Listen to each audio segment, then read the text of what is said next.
Well, lads, it's about that time of year again. Time for people to walk into the ballot box and choose who it is that they want to be their king. I mean, their president. The thing that I find most intriguing about all of this, realistically, is the nature of what this represents specifically when it comes to this election, because there's an understanding that so many people, both on the left and the right, are completely detached from when it comes to this election, and that's that sometimes when you win, you really lose, and sometimes when you lose, you really win. It's just about how you play your cards and the downstream effects of what is to come after. So here's the deal. One of the biggest white pills to come from this election specifically is that no matter who wins, one side will not trust the democratic norms of the United States in its entirety.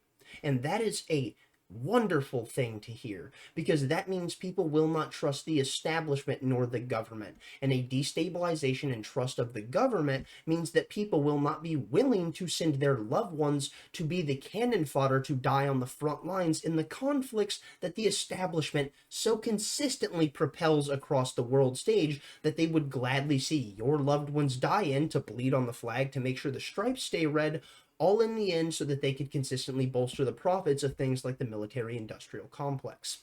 Absolutely and utterly despicable actions that your vote many of the times upholds, because as we see, so many people love to throw out this moniker.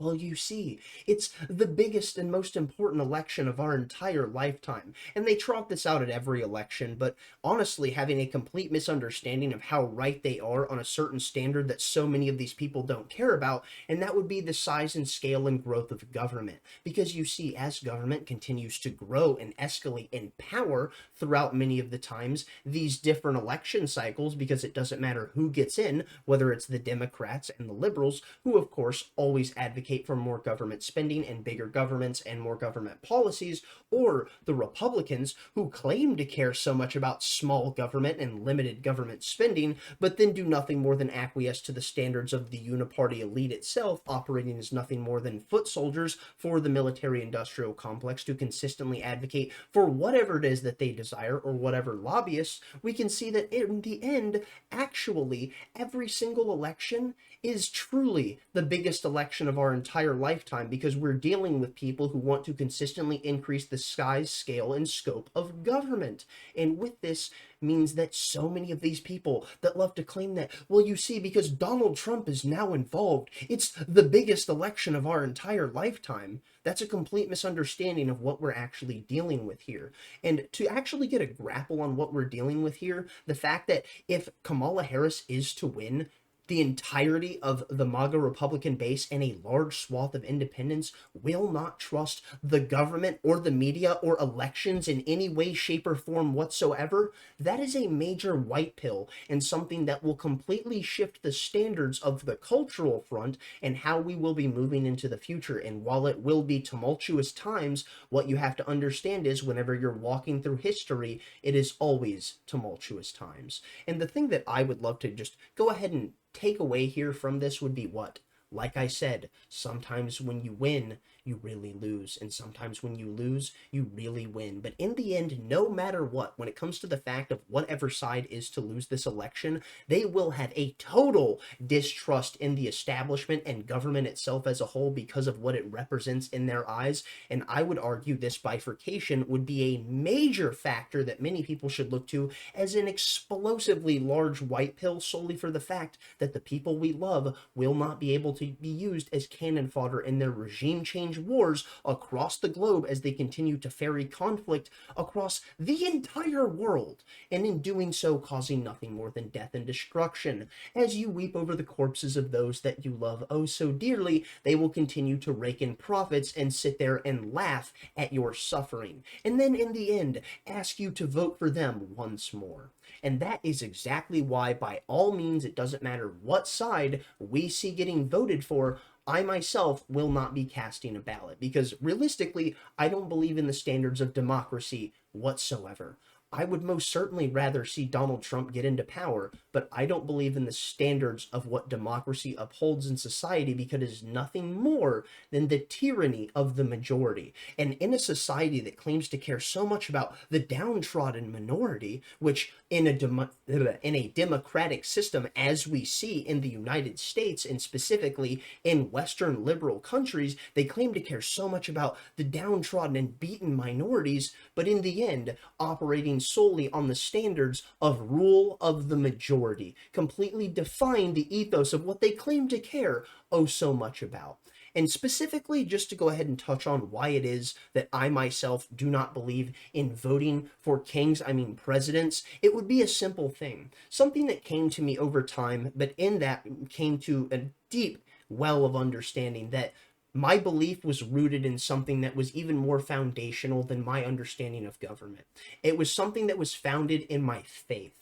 And that is exactly what I think so many people who are Christian need to take away from this. And I'm not sitting here telling you how to operate within this election. I don't care who you vote for. I don't care if you vote for Donald Trump. I don't care if you vote for Kamala Harris. I have ways in which I would laugh at you for doing so for both of them, but nonetheless, I could also make the argument as to why it is that each individual would make that choice because they have a rationale behind them. Even if it seems completely felonious and farcical to you, they have an operational standard of why it is that they're orienting themselves the way that they are. But nonetheless, if we don't try and understand this, we will never be able to mend this divide. And while it very well may already be completely destroyed, the olive branch is annihilated, and the capacity to build the bridge just cast into the irrelevancy because nothing has been done to actually make sure that there could be any form of conversation built between that of the left and the right, only making interactions when they do have them far more explosive, as we've seen the political scene is most certainly represented.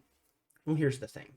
In doing so, having this explosive standard of, I would say, cultural division that consistently escalates, which very well may lead to wide scale violence, which I would absolutely hate to see, but nonetheless, it very well may actually be something that we are already going to, I would say, have to brace ourselves for, because nonetheless, what we see going on with this election, it will most certainly lead to chaos. And that chaos will most certainly be violence because it doesn't matter, like I said, what side wins. There will be insanity unfolding no matter what. Of course, I believe most certainly that if Donald Trump is to win, the chaos that will erupt across civil society itself when it comes to the fact of the protest, and I would argue the institutional backing behind the scenes that's manipulating actions such as this that then gives cannon fodder for people to go out and cause chaos, would be most certainly a factor at play. But what we need to address here is that it is the standards of democracy itself and people acquiescing to government and the people who they consistently put as the front runner for those who are supposed to espouse their values. It is exactly this action that causes this extreme division in society. Because as, like I stated, we consistently see the size and scale of government grow, what we're seeing is more powder be put into the bullet that is going to be shot at you once your opposition holds the federal gun. As you consistently sit there and worry about the fact of this being the most important election of our entire lifetimes, well, you very well may be right, because what you're dealing with is the opposition that you most certainly despise now holding the federal gun and holding an even larger caliber up to your forehead, all because of the fact of the policies that when your people were in power consistently advocated for in expanding the size, scale, and scope of government, thus increasing the power of the federal gun. And this is exactly why, in many ways, I do not support democracy and I will not be voting. And for those of you that will be casting that ballot on November 5th, there's something that I would ask of you. Because if you're someone who truly believes in the system, you believe in democracy, you want to save the country, you want to save the people, and you believe that voting will be a way to do so, I have a request. And I think this is, as a cultural shift, something that would truly show that we actually are a society that cares about people rather than just waving the flag to act as if we do, to show our fealty to nothing more than looking good rather than acting good. Because I think we should actually take away a key understanding that if you do care about the operational structure of society itself, then you would care about the people on the ground. And if you care about the people on the ground, then you would actually do things to help them in the moment. And you can make real change in real people's lives if you truly care about them, because all you have to do is take a simple action. And what might that action be? Well, it would certainly be something far more impactful than being 140 millionth of a fucking choice, because as you can see, you being one person casting a ballot outside of the other 140 plus million people are nothing but a fraction of an impact as to what is to come. But what you can be is a major impact on someone's lives, because if we had the cultural mindset that all of these people who were going out to go cast a ballot on November 5th were sitting there truly caring about people, then what they could do is they could do something simple like make a bag lunch. You could sit there and make a sandwich, put some chips in it, and have a bottle of water. Something simple, and you could give it to a homeless person. And if this was the cultural standard that existed within the United States, not only would you swing more people behind democracy itself, but what you would do is show that truly this is about caring about people rather than just showing your fealty to the system itself. But nonetheless, of course, we don't see a conversation like this had, because the people who are in power that claim to care about the citizenry, they don't give a fuck about you, and nothing highlights this more than the amount of people that they have so consistently abandoned, whether it be those who are lost and struggling on the streets, or it be those who are downtrodden and suffering, who are now in turmoil and chaos in their own psyche because of the suffering that they had to go through and the endless conflict that they were thrust upon in lands that were not their own, because they had to go fight in the endless wars of the military-industrial complex and the liberal world empire. Absolutely despicable.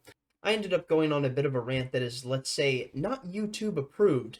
And what I would just like to go ahead and re-emphasize would be the fact that if you are going to be someone going out there, sitting there, being that individual who posts that photo of yourself with your I voted sticker, realize that all you're doing is virtue signaling and showing your fealty to the regime. And while I understand you are doing your civil duty to show that your voice is being heard in the democratic landscape itself, and I understand what this election means to so many people, but the thing that we have to realize is, in the end, if you're just going to sit there and pull a lever and expect everyone else to do the work of making the world a better place, then at what point do you think we're actually ever going to get to that point of the world and the United States truly being a better place? Because you're not doing anything except sitting there and pulling a lever and then walking away and waiting for everyone else to pick up your fucking slack. I'm going to go ahead and call it there. Thank you for watching if you got this far.